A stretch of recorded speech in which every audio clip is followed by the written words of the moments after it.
Hello hello! On se retrouve aujourd'hui pour parler de 24 livres qui m'ont marqué en 2024, en bien ou en mal. Comme vous pouvez le constater, je suis de nouveau dans mon ancien bureau, enfin dans mon bureau plutôt, et avec mon ancienne bibliothèque, puisque j'adore ma nouvelle bibliothèque, j'adore ce que j'ai fait de cette pièce, c'est un endroit hyper calme, hyper apaisant pour se poser, lire un livre, etc. J'adore l'esthétique de cet endroit. Malheureusement, pour tourner, c'est une catastrophe. C'est-à-dire qu'à chaque fois que je tourne, je passe 1000 ans ensuite à retoucher les vidéos parce qu'en fait, il y a zéro luminosité. Donc du coup, je me suis dit qu'il valait quand même plutôt privilégier une luminosité adéquate et une qualité de vidéo à vous offrir plutôt qu'un joli setup. Donc écoutez, on est de retour avec mon ancienne bibliothèque, toujours aussi bien rangée, avec tout mon fatras d'art, etc. Mais écoutez, je trouvais que c'était quand même mieux, donc vous me direz ce que vous en pensez, mais je trouve que l'intérêt c'est quand même que vous voyez ma tête, et que si pour ça je suis obligée d'allumer 6 lampes et qu'on a toujours l'impression que je suis un peu dans le noir, c'est pas top. Bref, trêve de blabla à ce propos, aujourd'hui on va discuter du coup des livres qui m'ont marqué en 2024, donc vous allez voir j'ai tout divisé en catégories, comme ça vous pourrez sauter dans les catégories qui vous intéressent le plus. Du coup il y aura une catégorie pour les 4 plus grosses déceptions de mon année. Ce sont pas forcément des mauvais livres, mais je pense que ce sont des livres sur lesquels je m'étais fait plein d'attentes et qui malheureusement n'ont pas atteint mes expectations. Ensuite on va avoir les 5 plus belles romances que j'ai lues, les 5 meilleures fantasy. Ensuite, il y aura une catégorie un peu hors catég, c'est-à-dire les livres qui ne sont ni de la romance ni de la fantasy. On en aura encore 5. Et pour finir, on aura 5 livres qui sont un peu les mentions spéciales, les livres d'honneur. C'est-à-dire les livres qui ne rentraient pas vraiment dans un top, mais que je voulais quand même vous mentionner parce que cela a été de très très bonnes lectures également. Donc on commence tout de suite. La première catégorie du coup, comme je vous en parlais il y a 2 minutes, il s'agit du coup de mes 4 plus grosses déceptions de l'année. Donc comme je l'ai mentionné, c'est vraiment des livres pour lesquels j'avais des énormes attentes et finalement ça n'a pas été à la hauteur. Ça veut pas dire que ce sont des mauvais romans, et d'ailleurs certains je les ai gardés et ils font partie d'une trilogie que j'aime, etc. Et que je vais peut-être un jour relire, et peut-être justement qu'avec un petit peu moins d'attente, je vais plus les apprécier. Néanmoins, j'étais obligée du coup de commencer cette section avec A Curse for True Love de Stephanie Garber. Donc du coup, je suis désolée, je ne me souviens plus du tout comment ça a été traduit. Je vous mettrai le titre en français parce que c'est sorti en français. Du coup, il s'agit de la trilogie qui s'appelle Once Upon a Broken Heart, qui est donc Il était une fois un cœur brisé. On va suivre dans cette série Evangeline, qui est donc une jeune femme qui vient d'avoir le cœur brisé parce qu'en fait la personne qu'elle aimait a décidé d'en épouser une autre, donc forcément elle est un petit peu, désespérée quoi. Et donc elle va finalement passer un marché avec le prince de cœur, qui s'appelle donc Jack, et qui est donc un genre de dieu, enfin un genre de divinité un peu spéciale dans leur monde, mais qui est quand même un peu mi-ange, mi-démon, quoi. Donc c'est-à-dire qu'en fait, elle va vouloir absolument avoir la possibilité de reconquérir son amour et d'aller mieux, quoi. Et lui va lui dire, bah pas de problème, je vais t'aider avec ça, mais par contre, tu me dois 3 baisers, sachant qu'il est très connu que les baisers de Jack sont mortels. Donc voilà, donc c'est un peu ça le thème de l'histoire, mais c'est une histoire qui va aller tellement plus loin, c'est une histoire tellement belle, c'est une histoire d'amour avant tout. Donc c'est vraiment une très très grosse romantasy. Sachez quand même que l'univers qu'a créé Stephanie Garber, c'est celui de Caraval, donc la première trilogie. Donc moi je vous invite vraiment à lire la première trilogie avant de lire ça. Il y a plein de gens qui l'ont pas fait, et moi je peux pas du tout comprendre comment ils ont compris et appréhendé l'univers dans sa globalité, parce que franchement, c'est un univers qui est tellement complexe, qui est basé sur des cartes de tarot, qui est basé sur des figures un peu comme ça, divines, etc. C'est hyper lyrique, il y a un côté très aussi, très conte un peu, et franchement Caraval pose énormément de bases sur ça, et ensuite quand on plonge dans Il était une fois un cœur brisé, c'est beaucoup plus clair. Donc autant vous dire que j'ai adoré cette série, le 1 je l'ai dévoré, le 2 j'ai trouvé que c'était le meilleur livre que j'avais lu depuis très longtemps, et le 3...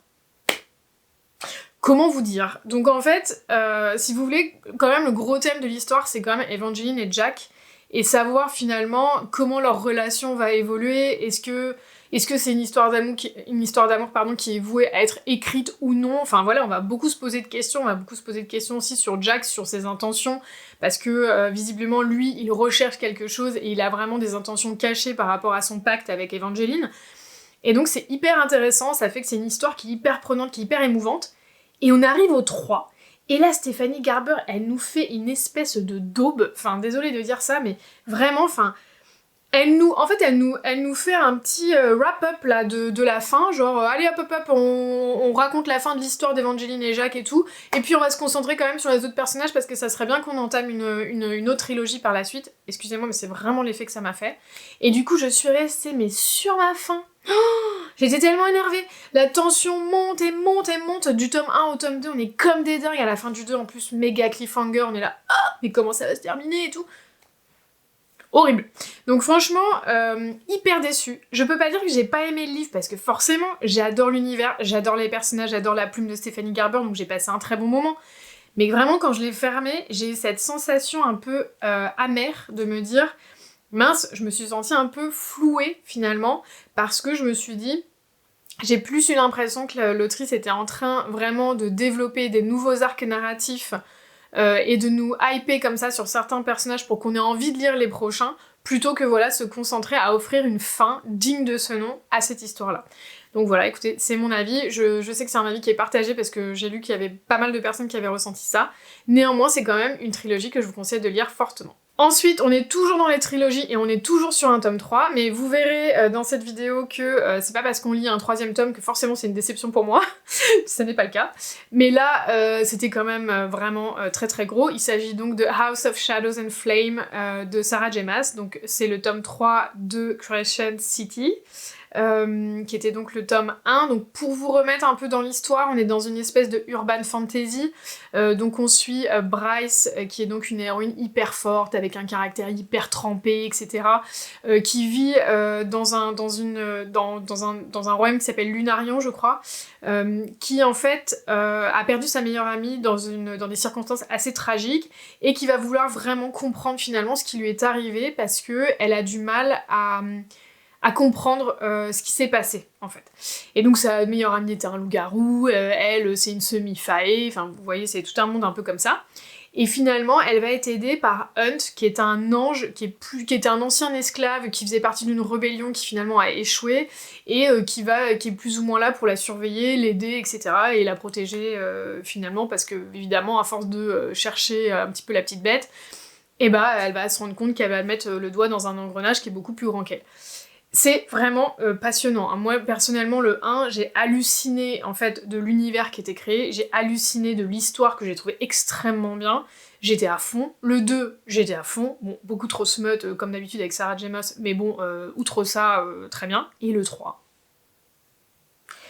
Mais la lue complète. Enfin, c'est-à-dire que vraiment, j'étais là, mais j'ai trouvé que le personnage principal de Bryce devenait, mais insupportable, voire imbuvable. Enfin...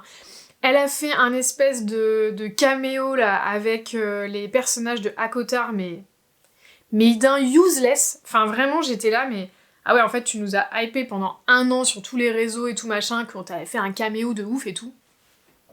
La scène s'étire, rallonge, ça n'a aucun intérêt. Alors oui, ça te donne genre 3 pauvres clés de l'histoire, mais enfin en vrai, serait allé dans une grotte, dans son monde, ça n'aurait fait mais aucune différence. Enfin vraiment j'étais là, mais... Et en fait, c'était comme ça au fur et à mesure du récit, quoi. C'était incohérence sur incohérence, c'était des personnages qui transformaient un peu leur façon d'être, c'était des scènes limite qui étaient gênantes par moments, enfin vraiment... des personnages que j'adorais dans le 2, comme le Triton et tout, là, mais qui devenaient mais tellement énervants. Et pareil, le loup-garou, là, qui est amoureux de Bryce, il était devenu trop chiant aussi, là, à sans arrêt geindre et tout.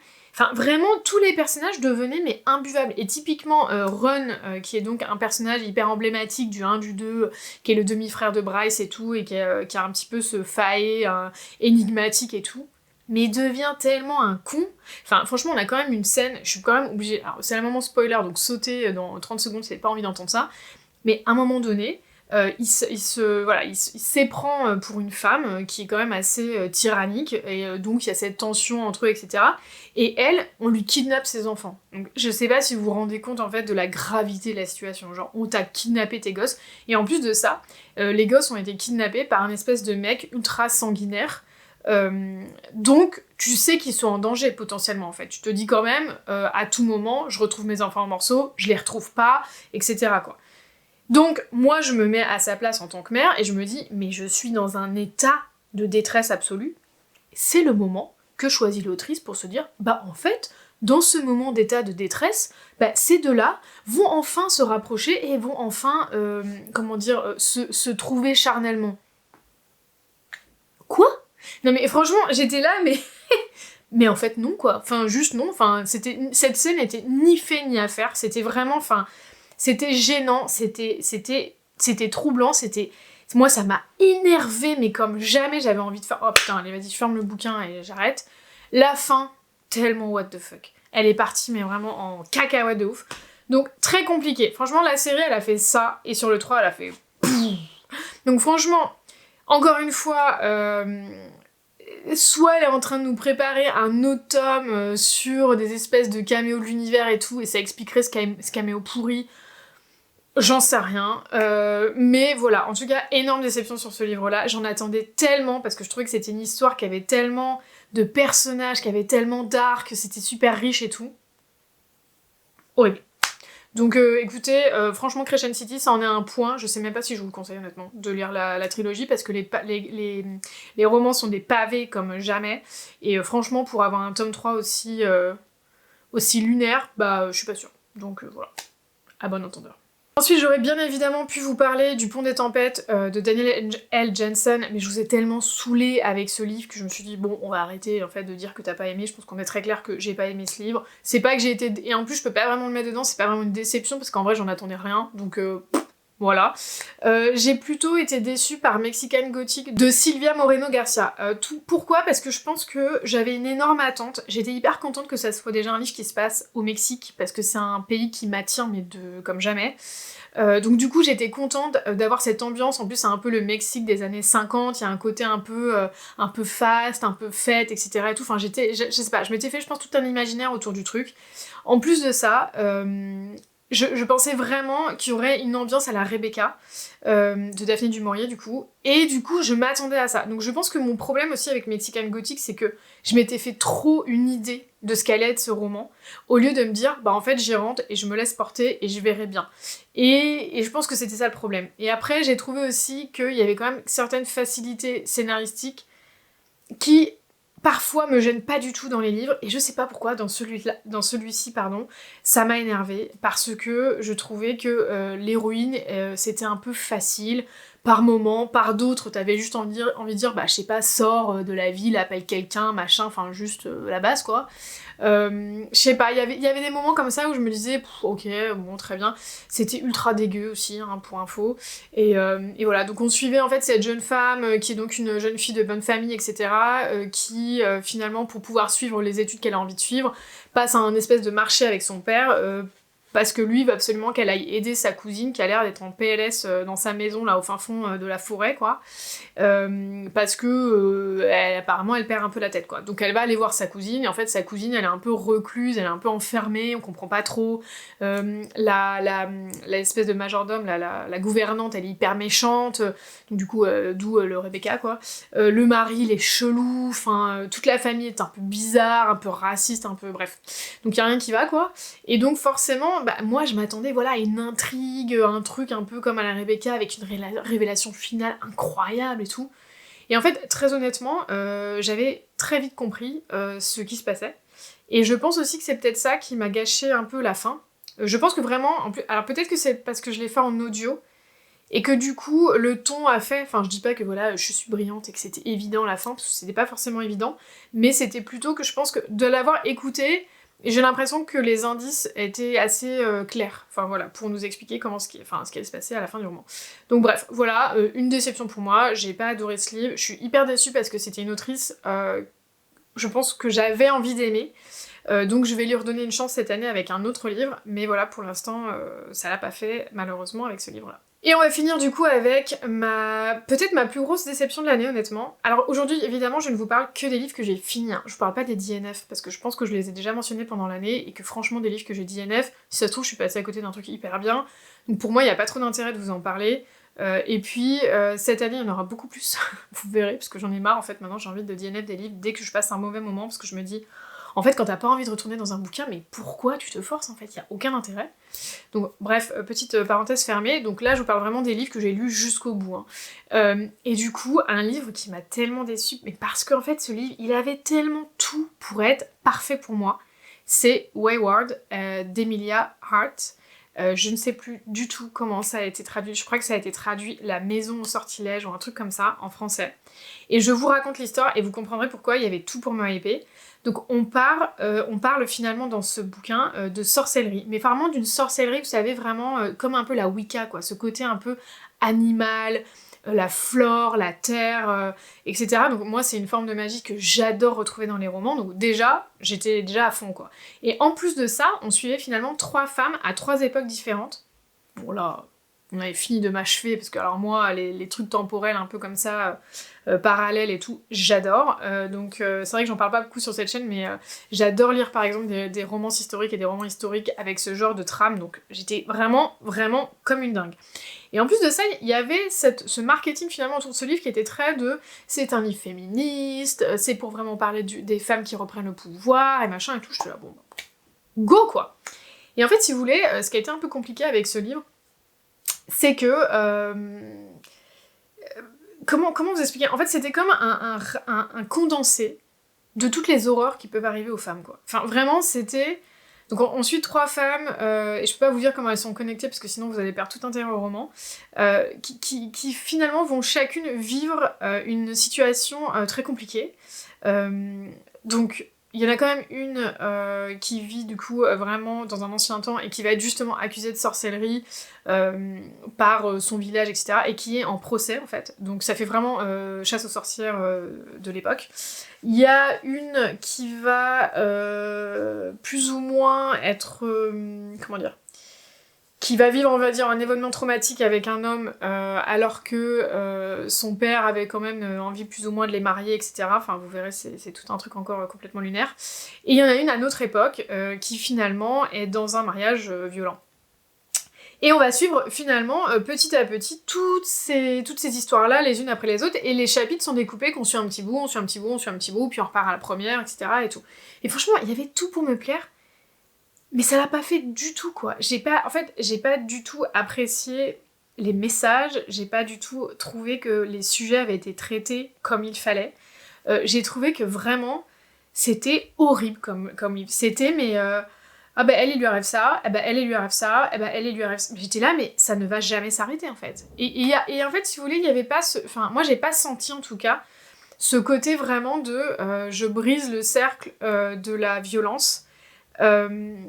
Je sais pas, peut-être que je suis passée à côté, mais vraiment ce livre il m'a fait du mal, mais pas loin quoi. Enfin vraiment je l'écoutais et je me sentais tellement mal, mais tellement mal, et vraiment à la fin, je sais pas, je me suis dit bah... Je suis pas sûre que ça ait eu l'impact sur moi que c'était censé avoir. Donc du coup bah écoutez... Voilà, pour moi ça l'a pas fait. Donc c'était les 4 déceptions de mon année. On enchaîne du coup avec les 5 livres qui sont un peu hors catégorie, c'est-à-dire ni romance ni fantasy, qui étaient des livres, enfin vous allez voir, il y a un petit peu de tout. Et j'avais envie de commencer évidemment par le dernier en date, qui est donc Les 4 filles du Docteur March. Je ne vous raconte pas encore l'histoire parce que franchement ça serait déconnant. Comme vous le savez, ça a été un énorme coup de cœur pour moi, j'étais hyper contente de le relire. Je pense que j'ai déblatéré 20 minutes dessus dans ma dernière vidéo, donc je ne vais pas recommencer. Le point principal du coup de ce coup de cœur, ça a vraiment été de découvrir beaucoup plus en profondeur les personnages et vraiment d'avoir cette impression que je les connais mieux et que donc bah, je suis beaucoup plus attachée à elles et à chacune d'entre elles, et ça j'ai vraiment beaucoup apprécié. Donc ça a été un premier coup de cœur cette année. Ensuite j'avais envie de vous parler du Comte de Monte Cristo, qui est donc un deuxième classique que j'ai lu cette année et j'ai vraiment adoré. Enfin vraiment je pensais pas que ça aurait un tel impact sur mon envie de lire des classiques, parce que c'est vraiment ça cette année qui m'a donné envie de me lancer, de me dire allez chaque mois je me fais un classique, parce que c'était tellement bien, c'était tellement beau, c'était tellement bien écrit, c'était tellement agréable en fait pour ma vie de lectrice, que je me suis dit mais en fait il me faut absolument continuer. Franchement pareil, je vous raconte pas l'histoire du Comte de Monte Cristo, vraiment, je vois pas comment vous ne pourriez pas la connaître. En plus, le film est sorti cette année, voilà, qui est une adaptation quand même assez libre. Donc sachez que vous pourriez très bien avoir vu le film et quand même lire le livre, et vous aurez quand même l'impression de vivre 2 expériences complètement différentes, donc je vous incite vraiment à lire le bouquin. Moi, ça a été une lecture commune en plus avec mes collègues, donc on a passé un super moment, on a pu un peu débriefer et décrypter l'œuvre, et c'était génial, donc je vous le conseille, et d'ailleurs je vous conseille vraiment de faire ça avec d'autres personnes, parce que c'est assez cool, il se passe tellement de choses, il y a tellement de moments importants dans le livre, parce que c'est quand même 2 gros pavés, que du coup je vous conseille de lire à plusieurs, c'est quand même plus sympa. Ensuite on va continuer avec 3 livres qui sont des livres un peu hors catégorie. Le premier du coup dont j'avais envie de vous parler, c'est Le tournesol suit toujours la lumière du soleil de Martha Hall Kelly, qui est un livre dont j'ai pas beaucoup parlé cette année, voire je suis pas sûre de vous l'avoir déjà mentionné. C'est un livre qui m'a beaucoup touchée, qui m'a beaucoup émue. C'est un livre du coup qui se passe pendant la guerre de sécession et on va suivre 3 personnages différents. Donc c'est un peu un modèle, d'après ce que j'ai compris, de Martha Hall Kelly, parce qu'elle a écrit d'autres livres sur d'autres périodes historiques, et notamment sur la Seconde Guerre mondiale, et à chaque fois, comme ça, on a le point de vue de 3 personnages. Et la particularité du coup de cette autrice, c'est qu'elle va choisir 2 personnages qui sont plutôt du côté des gentils, et un personnage qui est vraiment du côté des méchants. Et donc, j'ai trouvé ça, mais tellement bien. Enfin, vraiment, c'est un livre que j'ai dévoré. C'est un des premiers livres que j'ai lu d'ailleurs en 2024, que j'ai vraiment aimé, parce que j'enchaînais les déceptions. Et c'était tellement beau. En fait, on va suivre à la fois le point de vue d'une esclave qui est donc dans un des états du sud des États-Unis, donc qui fait partie du coup de ceux qui luttaient pour garder l'esclavage comme un système économique du pays. Et ensuite, on va suivre une jeune abolitionniste, mais hyper idéaliste, hyper ingénue, naïve, etc., dans une famille assez privilégiée de Washington, et donc qui n'a finalement que très peu de compréhension de ce qui se passe, c'est-à-dire qu'elle a ce côté très oui, on est là, on va récolter des fonds, etc. Un peu ce côté, vous voyez, les cachets du Docteur March, c'est-à-dire ce côté très ingénu de la guerre, et finalement qui va aller se confronter à la guerre au plus près, et ça va tellement la changer en fait, et ça va tellement la faire évoluer, c'était juste incroyable. Et on suit également une jeune femme absolument détestable qui détient une plantation dans un état du sud, la plantation notamment dans laquelle travaille l'esclave que nous allons suivre à travers ce roman. C'était incroyable, je vous le conseille vraiment 1000 fois, si vous avez envie de lire quelque chose qui vous change, qui vous fait apprendre des choses, qui vous fait aussi vivre une période extrêmement difficile avec des personnages hyper bien construits, avec une alternance de points de vue, et qui fait que du coup aussi le récit est très dynamique. Franchement, je vous conseille vraiment ce livre. C'est avec plaisir cette année que j'ai envie de me replonger dans des romans historiques de ce genre-là, mais sur des périodes que j'aime vraiment, et moi la guerre de sécession c'est vraiment une période, je sais pas pourquoi, c'est bizarre, mais c'est comme ça, qui m'intéresse beaucoup. C'est pour ça aussi que j'avais adoré la série Manhunt, qui était sur Apple TV. Je vous la conseille aussi 1000 fois, sur la traque de John Booth qui a assassiné du coup Lincoln, qui était juste incroyable. Et voilà, et donc, mais cette histoire, pour revenir à cette histoire, sans trop partir en cacahuète, c'était vraiment une histoire qui était touchante, parce que si vous voulez, les personnages sont tous blancs et noirs, c'est-à-dire qu'en fait, cette jeune femme, par exemple, qui est absolument détestable et tout, en fait, elle nous permet aussi de comprendre le point de vue des gens qui vivaient dans les plantations, qui avaient des plantations. Alors, je dis pas du tout que c'est justifiable, excusable, etc. Ce n'est absolument pas le cas. Mais c'est plutôt le côté... On arrive mieux à comprendre comment ils ont pu lutter pour ça, parce qu'il y avait ce côté un peu, vous savez, en fait, on a connu que ça. On a grandi dans ça, on a grandi pour avoir une plantation, pour avoir des esclaves, pour avoir des champs, pour vivre comme des rois et tout.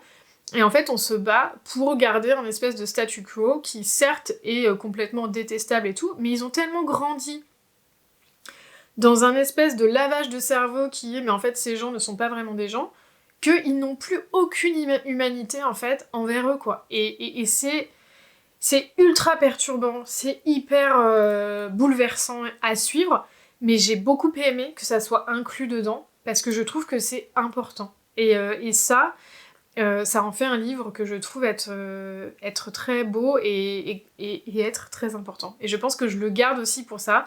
J'ai aussi envie un jour que ma fille puisse le lire pour se rendre compte que finalement, il y a toujours 2 facettes d'une histoire, et que certes, on a toujours plus envie de lire des histoires sur les gentils, mais parfois de lire des histoires sur les... désolée de dire ça, mais sur les méchants, ça permet aussi vraiment de se rendre compte encore plus de la gravité de la situation de l'époque. Et donc vraiment, je vous le conseille, si vous cherchez un livre sur les États-Unis qui va vous permettre d'en apprendre aussi, parce que ça parle beaucoup aussi des États limitrophes à la scission pardon, entre Nord et Sud, et ça donne beaucoup de clés en fait sur ces États, comment ils vivaient et tout, parce qu'en fait c'était des États plus ou moins neutres, chose que moi je ne savais pas du tout, et qui donc pouvaient très bien décider de se battre dans un camp comme dans l'autre, etc. Et il y a été aussi beaucoup de champs de bataille, finalement, de bataille entre les États du Nord et du Sud, donc c'était ultra intéressant.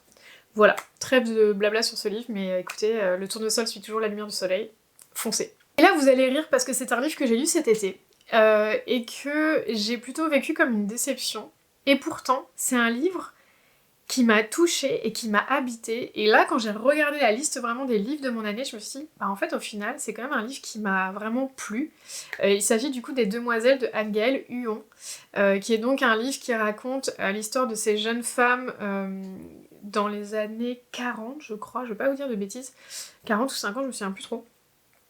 Qui du coup traversait la frontière espagnole entre l'Espagne et la France afin de venir travailler au Pays Basque, de créer justement, enfin de coudre des espadrilles et ensuite de ramener l'argent chez elles pour vivre une vie un peu meilleure.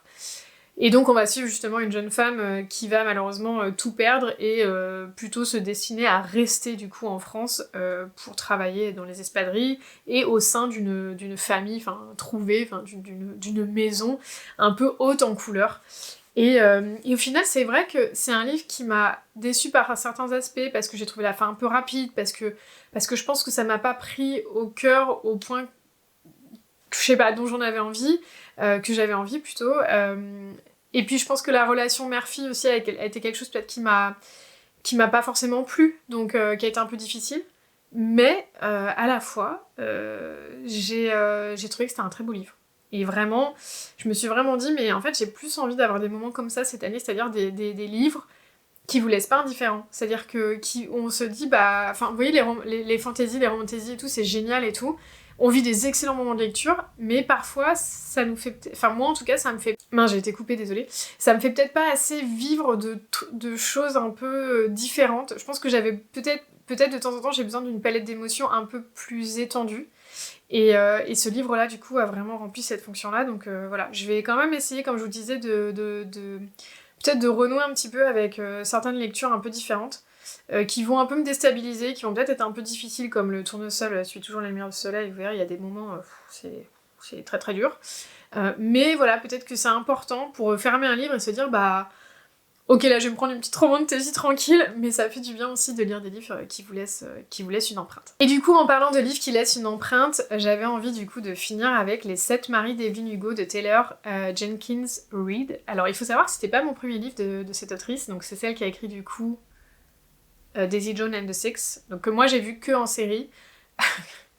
Je suis désolée, j'ai pas trop aimé. J'ai trouvé que l'esthétique de la série des années 70-60 était très très très cool, même si c'est pas ma préférée sur cette époque-là, honnêtement. Mais j'ai trouvé le personnage principal mais tellement détestable. Enfin vraiment, je haïssais la meuf du début à la fin. Je la trouvais mais tellement imbue de sa personne, tellement énervante.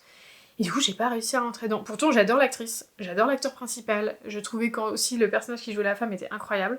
Enfin, bon, peu importe, c'est pas du tout le sujet de cette vidéo.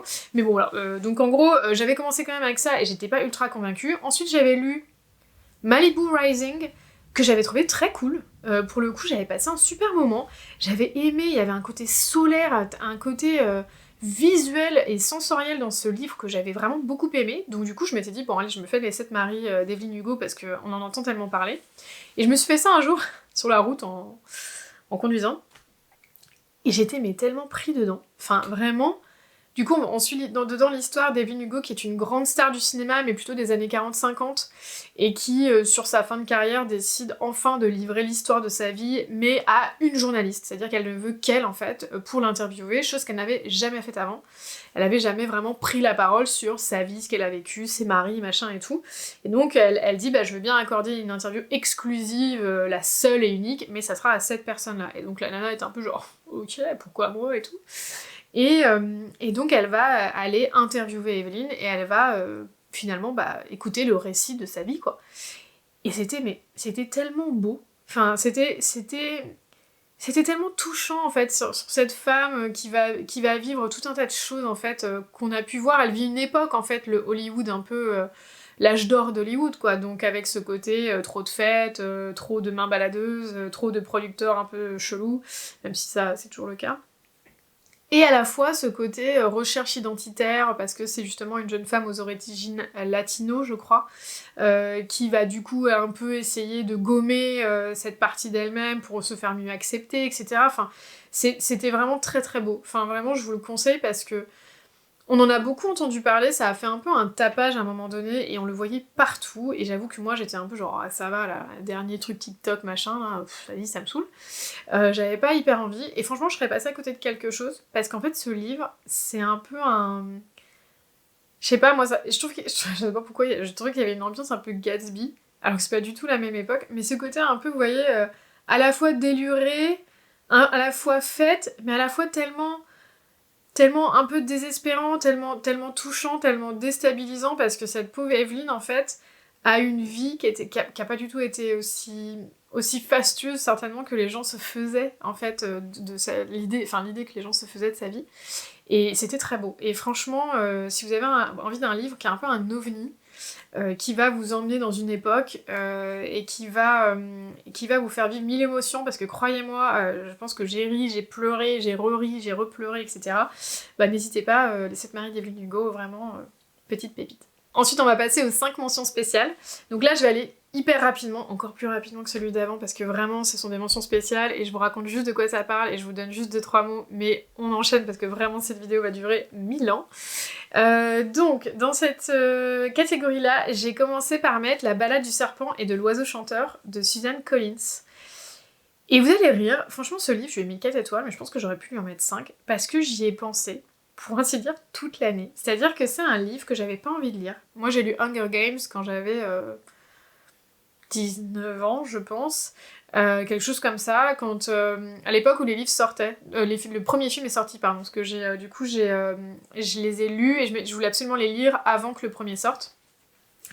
Et si vous voulez, j'ai adoré, hein. Enfin vraiment j'ai adoré et tout, mais pour moi c'est un peu un symbole d'une époque, c'est-à-dire l'époque de la dystopie un peu young adulte, où on avait tout qui sortait, quoi, Divergente, Hunger Games, je sais plus trop quoi, et Twilight, machin, enfin toute cette période-là. Et donc si vous voulez, du coup, j'étais pas du tout intéressée par le prequel, parce que je me disais, franchement, pour connaître déjà la fin, voilà, moi j'avoue que les prequels, ça me fait souvent cet effet-là, ça m'intéresse pas des masses, parce qu'à chaque fois je suis genre, ouais, bon, ok, je sais déjà comment ça va se finir dans 70 ans, donc en fait, en vrai, pas sûr que ça m'intéresse. Ça aurait été vraiment très stupide. Je l'ai pris du coup en audiobook, d'ailleurs l'audiobook, mais une pépite, comme jamais, c'était tellement bien, enfin vraiment j'ai été immergée dedans, et j'ai tellement adoré, parce que l'écriture finalement de Suzanne Collins a beaucoup évolué. Donc c'est-à-dire qu'on a l'impression qu'elle a vieilli avec nous, ce qui est évidemment le cas, mais que son écriture aussi a vieilli avec elle et avec nous. Et j'ai trouvé ce tome beaucoup plus profond, beaucoup plus intéressant, beaucoup plus mature finalement que la première trilogie. Je pense que je relirai la première trilogie aujourd'hui, je la trouverai un petit peu, vous savez, un petit peu légère. Mais celui-ci, je l'ai trouvé tellement bien. En fait, on va vraiment s'intéresser du coup à la jeunesse de Snow, enfin donc du coup le futur président tyrannique là, du monde de Hunger Games, je sais même plus comment ça s'appelle, et du coup sur plus ou moins comment il est devenu ce qu'il est devenu. Mais si vous voulez, c'est pas... c'est ni à la fois... en fait, ce que j'ai aimé, pardon, c'est que c'était ni à la fois une critique, et c'était ni à la fois une remonte... comment dire, j'allais dire une romancisation, mais je pense que ce mot n'existe pas, mais vous aurez compris ce que je voulais dire. Une romantisation, peut-être, c'est encore mieux, de son personnage et de son caractère. Parce qu'en fait, on montre finalement comment il était. Et en fait, ce qu'on montre, c'est un peu des bribes de son enfance, de sa famille, de son environnement, de comment il s'est construit intellectuellement et tout au fur et à mesure des années. Et certainement de comment il deviendra par la suite, mais c'était tellement bien. Enfin vraiment, c'était vraiment... J'ai adoré. J'ai trouvé que si vous êtes vraiment intéressé par exemple sur les rouages du Capitole, je pense que vous allez vraiment aimer. Et après, bon évidemment, il y a une romance, etc. Ça explique plein de choses sur l'oiseau chanteur, blablabla. qui était très bien, mais qui en vrai étaient pas les éléments que j'ai préférés. Et j'ai regardé ensuite l'adaptation en film, que j'ai beaucoup aimé, que j'ai trouvé aussi excellente. J'ai trouvé que les personnages, enfin les acteurs avaient été extrêmement bien choisis.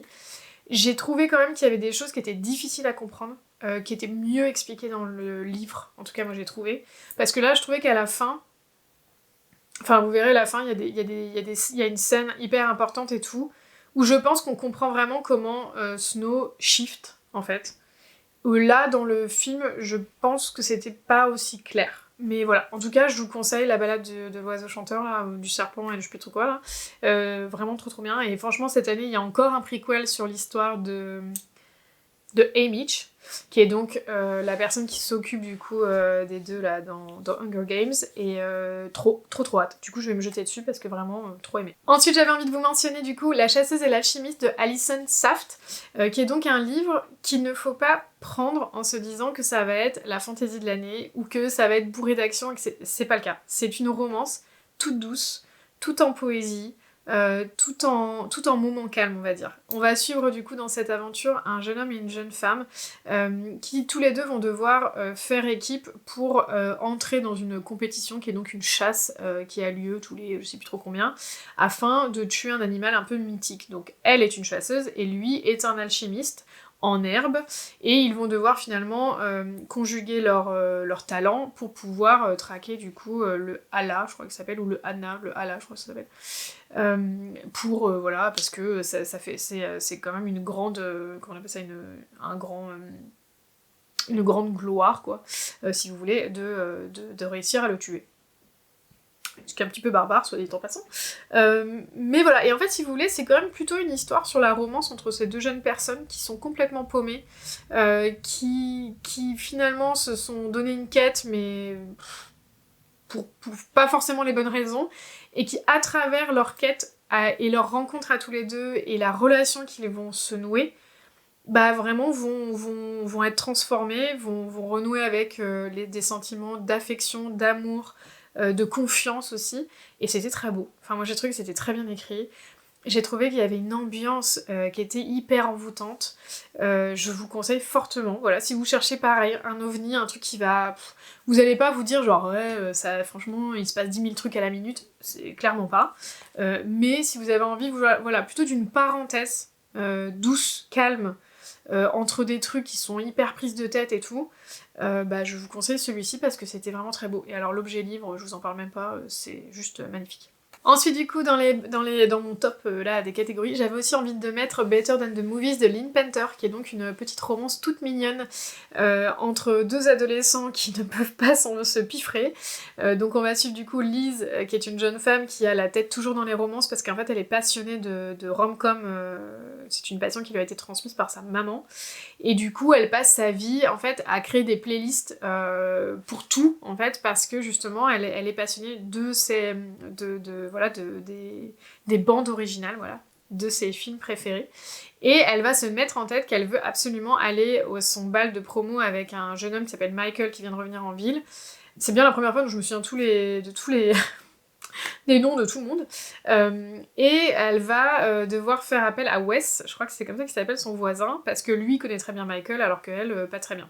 Sauf que Wes, en fait, ne lui fait que des crasses depuis qu'elle est toute petite, donc ils vont devoir plus ou moins, on va dire, s'entendre pour réussir ce petit défi. Et vous verrez, c'est une histoire de pacte et tout, enfin bon bref, c'est tout un truc. Et c'était trop mignon. Enfin vraiment, c'était tout doux, c'était tout gentil, c'était méga green flag pour Wes, enfin vraiment genre le mec nickel. Vraiment, c'était adorable. Je vous conseille vraiment vivement cette romance, pardon, si vous voulez quelque chose no smut, si vous voulez quelque chose tout doux. Alors certes, ils sont jeunes, puisqu'ils sont toujours au lycée. Bah oui, ils vont au bal de promo. Mais...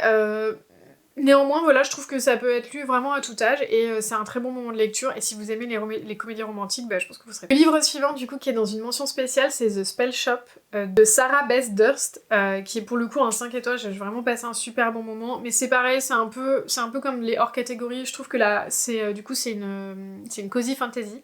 C'est quand même difficile, je trouve, de les mettre dans les fantasy, parce qu'il n'y a pas ce côté un peu enjeu de dingue et tout, et donc moi, j'arrivais pas à la mettre dans la catégorie principale, mais elle aurait très bien pu y appartenir parce que j'ai passé un super bon moment. C'est un livre qui malheureusement n'a pas encore été traduit. Franchement, j'ai trop bon espoir que ça le soit parce qu'il a hyper bien fonctionné aux US, qu'il y a déjà un 2, qui est un tome compagnon qui est en préparation et qui va sortir en juillet aux US. Donc franchement, vu le tapage qu'a fait le prochain livre dont je vais vous parler, je ne serais pas du tout étonnée que celui-ci soit traduit bientôt. On suit du coup une jeune femme qui est bibliothécaire et qui doit s'enfuir en sauvant des livres parce que l'Empire est mis à feu et à sang par la rébellion, et qui va arriver du coup sur une petite île qui est finalement l'endroit où elle a vécu quand elle était petite. Et elle et sa plante grimpante qui parle vont devoir finalement un peu reconstruire leur vie dans cet endroit, tout en se cachant plus ou moins, puisqu'elle va utiliser beaucoup des livres de sorcellerie qu'elle a emportés avec elle, et que la sorcellerie est proscrite aux gens qui ne sont pas autorisés à en faire. Et donc forcément, elle va rencontrer plein de gens hyper attachants, elle va rencontrer un jeune homme hyper attachant, et il va se passer pas grand chose, ça va parler de confiture, ça va parler de plein de créatures magiques les plus étranges et gentilles les unes que les autres, et franchement j'ai adoré, j'ai passé un très bon moment. J'ai trouvé que ça avait ce côté un peu, vous savez, vraiment le monde que vous verriez trop bien en film d'animation, quoi. Il y avait tout en fait pour que ça soit trop cute, donc pareil, je vous le conseille vivement. Si vous pouvez en anglais, foncez, et si ça sort à un moment donné que c'est traduit, n'hésitez pas une seconde. Et évidemment, le dernier dont j'avais envie de vous parler, c'est Legends and Latte de Travis Baldree, que je voulais lire, je pense, depuis 1000 ans, et donc bah là, quand j'ai vu qu'il avait été traduit en français, je me suis dit, bah, t'as plus d'excuses. J'ai évidemment adoré, c'est une cozy fantasy, ça parle de Viv, qui est une ancienne orque, qui avait l'habitude de se battre, etc. et tout, et qui du jour au lendemain va déposer les armes pour ouvrir un café, substance que les gens ne connaissent pas très bien, dans une petite ville où tout le monde n'a pas très envie qu'elle s'installe, et c'était trop mignon. Et vraiment, j'ai adoré. En plus, c'est une romance femme-femme. C'est pas forcément quelque chose que je rencontre très souvent dans mes lectures, donc j'ai apprécié. J'ai trouvé que c'était chouette aussi d'avoir cette diversité-là. Et, enfin, cette représentation-là, pardon. Et vraiment, trop bon moment. C'était trop cute. Si vous voulez un truc vraiment à la jeu vidéo cosy, là, vous voyez, genre elle est là, elle ouvre son petit café, elle choisit ses petites pâtisseries qu'elle va rajouter avec les petits personnages trop cute autour et tout. Oh là là. Trop bien. D'ailleurs, s'ils en font un jeu un jour, je l'achète direct. Du coup, on finit avec le top 10, les 5 romances et les 5 fantasy que j'ai préférées. Finalement, j'ai tout laissé dans la même vidéo, ça va être une vidéo qui va durer 1000 ans. J'espère que ça vous dira quand même. Je vais quand même assez vite sur les grosses fantasy et les grosses romances parce que je vous en ai beaucoup parlé cette année, donc allez, on finit. Alors, je vais commencer avec le livre que j'ai le moins aimé et on va aller sur celui que j'ai le plus aimé. Comme ça, au moins, ça vous donne un petit peu...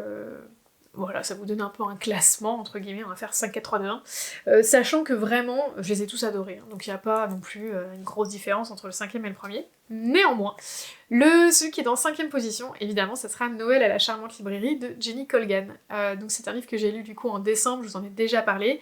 C'est l'histoire de Carmen qui du coup est complètement paumée et décide d'aller travailler, enfin on lui offre en tout cas un job pour venir en aide à un monsieur dont la librairie est en train de couler, hein, en fait, c'est un peu ça. Ça se passe à Édimbourg, ça se passe à Noël. Le main interest est un green flag ambulant, trop mignon, trop intéressant, trop différent de ce qu'on a l'habitude de rencontrer. C'était trop cute. J'ai vraiment aimé, mais je vous dirais, faut pas forcément le lire pour la romance, parce que vous risqueriez d'être frustré. Faut le lire vraiment pour l'ambiance romantique et romantisée de la période de Noël que cela peut offrir. Donc voilà, vraiment très très bonne lecture pour moi. J'ai passé un super moment, c'était tout doux. Je pense que c'était exactement le livre dont j'avais besoin à ce moment-là. Et souvent, pour moi, c'est ça un peu qui génère les coups de cœur. Donc Jenny Colgan avec Noël à la librairie, mais n'hésitez pas. En plus, ça parle de bouquins. Ça parle de bouquins à Noël, j'ai envie de vous dire. Bon, que demande le peuple. Ensuite, en 4e et 3e position, je vais mettre 2 livres d'une même autrice. Il s'agit du coup de Catherine Center, qui est donc une autrice que j'ai découvert cette année. J'ai lu 2 bouquins d'elle, j'ai vu une adaptation d'un de ses livres, qui n'était pas incroyable, mais qui passait le temps. Et j'ai vraiment eu 2 moments de lecture trop sympas. Donc en premier, j'ai lu The Bodyguard, qui, si je ne m'abuse, va être traduit incessamment sous peu. Donc très très cool. Qui était donc l'histoire d'une jeune femme qui est donc garde du corps, qui se retrouve assignée à être garde du corps d'une célébrité, d'une ancienne célébrité de film. C'est un jeune homme qui a beaucoup tourné et puis à un moment donné qui a complètement disparu de la circulation, et là il revient un petit peu et donc il doit être protégé. Et donc elle va devoir le suivre et donc elle va carrément devoir aller habiter chez lui afin de pouvoir le protéger H24. J'ai trop aimé, c'était plein de clichés, c'était trop mignon, ils étaient trop cute tous les deux, enfin vraiment le côté en plus famille là, le ranch et tout machin, bon j'étais à fond. Donc vraiment trop cool, j'ai kiffé. La fin était un peu what the fuck, mais sinon trop mignon. Et forcément, le troisième, j'avais été obligée de parler de The Rom-Comers. Pareil, hein, j'espère vraiment qu'il sera traduit. Vous savez, il y a beaucoup de livres de Catherine Center qui ont été traduits parce qu'en fait, c'est une autrice qui écrit depuis hyper longtemps. Et elle a écrit pas mal de romances, mais qui sont pas forcément de la new romance, qui est pas forcément de la romance très contemporaine. On est plutôt sur des romances un peu plus classiques. Il y a déjà un moment, donc je serais pas du tout surprise que tous les livres là, dont je vous parle d'elle soient traduits sous peu. De Rom-Comers, c'était trop cute. On suivait une jeune femme en fait qui est scénariste, spécialisée dans la romance, et qui va aller aider un scénariste hyper connu et tout, qui n'en a jamais écrit, et qui doit en écrire une, et qui est en mode mais en fait c'est cool, mais moi je ne crois pas du tout à la romance. Donc il a commencé à écrire un truc complètement pourri, et elle est là, et elle est censée un peu l'aider pour faire de cette espèce de brouillon pas top un chef-d'œuvre.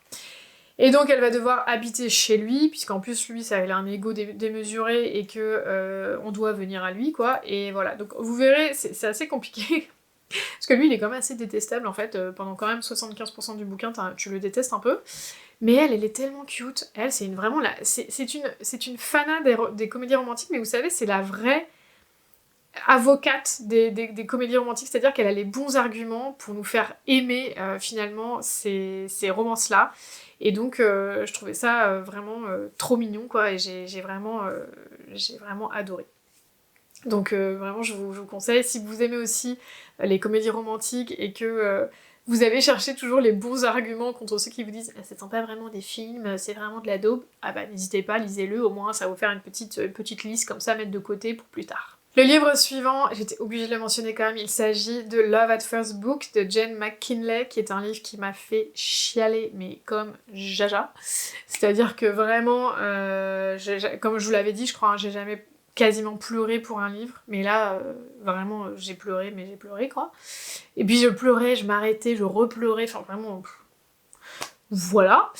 Comme ça donne pas très envie, mais croyez-moi, ça vaut le coup. On suit du coup une jeune femme qui vient en Irlande pour travailler en tant qu'assistante d'une écrivaine qui est une auteure à succès d'une série de livres pour enfants, jeunesse quoi, qui n'a plus écrit depuis je sais plus combien d'années, 10 ans je crois, et qui d'un coup veut sortir le dernier tome de sa série. Et donc elle est là pour l'assister et s'assurer que le dernier tome sorte bien, sachant qu'en plus la Lana est complètement fan de la série, quoi. C'est en mode je vais bosser pour J.K. Rowling, oh là là, truc de fou. C'est un peu ce côté-là, hein. C'est pas mentionné, mais je trouve que c'est un petit peu ce côté-là. Et à mi-temps, elle va aussi devoir travailler dans la librairie du fils de l'écrivaine, qui lui n'a absolument pas envie de la voir et a vraiment pas du tout envie qu'elle travaille pour lui. Et donc il va s'assurer quand même qu'elle passe un très mauvais moment afin qu'elle retourne gentiment aux US et les laisse tranquilles dans leur petite ville d'Irlande.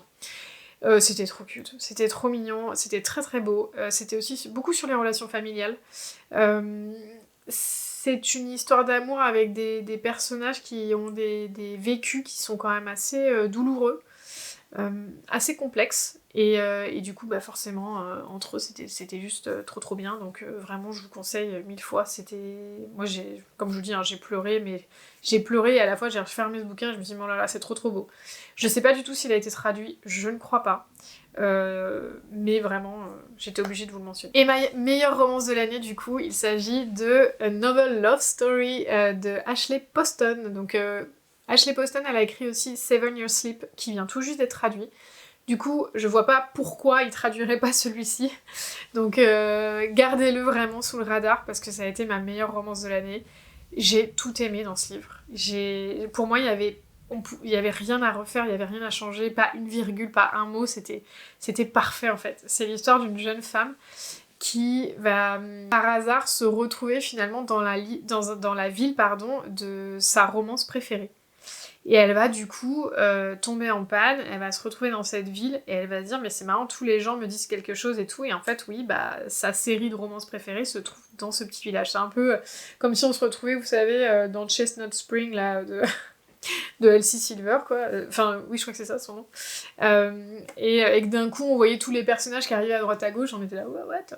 Ça faisait un peu penser à Gilmore Girls, d'ailleurs, il y avait vraiment un côté comme ça. Elle va aussi faire la connaissance d'un jeune homme, qui est donc libraire, là-bas. Et lui, pour le coup, elle le connaît pas, comme personnage. Et donc, elle est un petit peu déstabilisée par lui. Et si vous voulez, c'est une histoire où vraiment on va se poser la question pendant tout le livre, et c'est ça je pense aussi qui est chouette dans ce livre-là, c'est est-ce que c'est vrai? Est-ce que c'est du réalisme magique? Est-ce qu'elle s'est cogné la tête dans sa voiture, etc. Et je ne vous dirai évidemment pas du tout ce qui s'est passé, enfin ce qu'il en est, mais voilà, c'était tellement beau, et j'ai beaucoup aimé la romance, parce que je l'ai trouvée très vraie. Je l'ai trouvé assez juste, parce que je peux pas vous expliquer pourquoi, mais voilà, il y a quand même des rebondissements dans leur histoire. Et voilà, c'était très très beau. Et j'ai trouvé aussi que elle, le personnage principal, se posait beaucoup de questions, avait vraiment des moments de doute, etc. Et que finalement, tout ce voyage-là allait vraiment la changer et l'aider à avancer aussi dans sa vie. Et donc c'était vraiment très très beau. Je vous conseille 1000 fois s'il sort celui-ci, mais ne le loupez pas. En plus, si vous aimez lire de la romance, c'est vraiment une ode à la romance et à toutes les lectrices de romance, donc foncez. Et pour les 5 derniers romans de fantasy, mon petit top 5 du coup de l'année 2024, pareil, j'ai décidé de faire un 5, 4, 3, 2, 1, c'est parti. En 5ème position, j'ai décidé de mettre L'Ascension d'une héritière de Chloé C. Peñaranda, qui est donc un livre dont je vous ai beaucoup parlé cette année, c'était un vrai coup de cœur. Après, j'ai eu quand même des difficultés avec le tome 2, comme je vous l'avais expliqué, parce que ça reprenait beaucoup des arcs narratifs que l'on retrouvait dans ACOTAR et dans Throne of Glass, que du coup j'ai été assez déstabilisée par ces événements-là, et que même si j'ai adoré ma lecture, je suis extrêmement curieuse de voir la suite de la série, et que c'est pour ça que pour le moment je peux pas encore vraiment me décider et vous dire que c'est un coup de cœur monumental, même si pour moi le numéro 1 était juste génialissime. J'ai une petite pointe, on va dire, de déception qu'elle n'ait pas continué finalement avec sa direction assez unique et intéressante qu'elle l'avait développée dans le tome 1. Donc je vous dirai ce qu'il en est avec le tome 3. Dans cette histoire, on suit Faith, du coup, qui est une humaine qui vit dans un monde où finalement les Fae sont assez tyranniques, et elle va développer des pouvoirs de Fae alors qu'elle n'est pas censée en avoir du tout.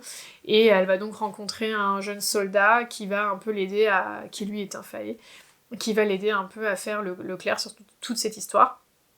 Elle va être accompagnée du coup de son meilleur ami et d'une jeune femme assez mystérieuse. Et il va y avoir une histoire de dieux, il va y avoir une histoire d'artefacts à retrouver, il va y avoir une espèce de forêt enchantée, enfin c'est assez riche. J'ai vraiment très très hâte de voir où l'histoire va nous mener, parce qu'il y a quand même 3, 4, 5 tomes je crois en tout.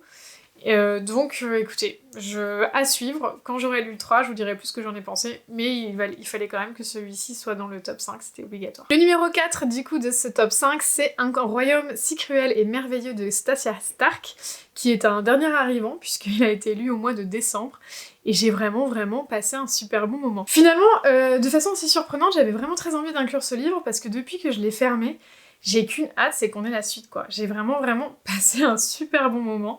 J'ai trop hâte de savoir ensuite ce qui va se passer pour nos personnages, et parce qu'on nous a laissé en plus sur un cliffhanger assez pas mal quoi.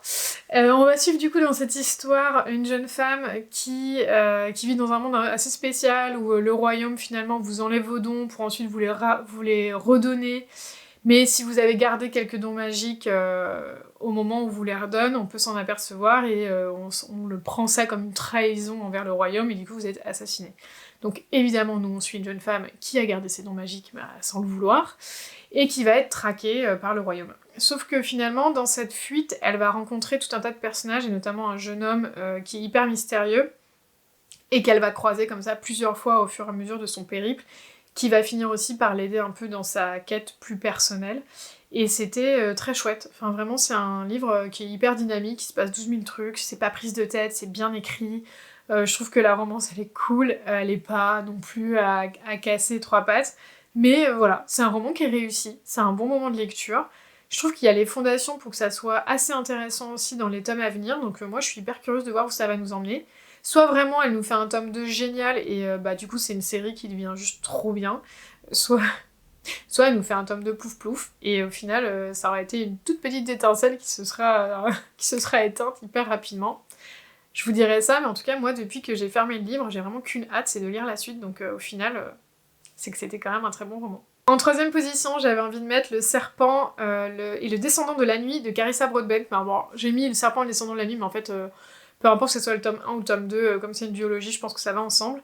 J'avais envie de mettre ça en troisième position parce que c'est vraiment pour moi une très belle découverte que Carissa Broadbent cette année. J'ai adoré ces deux livres. J'ai envie de tester aussi son autre trilogie là qui est sortie qui s'appelle... Je ne me souviens plus, je vous mettrai une petite photo. Du coup voilà, cette trilogie là en tout cas, cet univers là en tout cas m'a beaucoup plu. On suit un monde où finalement il y a des factions de vampires qui sont les descendants d'une déesse qui s'appelle Nyaxia, qui finalement s'est un peu rebellée contre les autres dieux, etc. Donc c'est un peu des factions qui sont plus ou moins maudites, on va dire. Et au sein de ces différentes factions, il y a un roi vampire d'une faction qui finalement gouverne tout le monde. Et on va suivre finalement la pupille de ce roi-là qui va prendre part à un tournoi ultra sanguinaire qui permettrait de demander un vœu à Nyaxia et donc de devenir vampire elle-même puisque c'est une jeune humaine.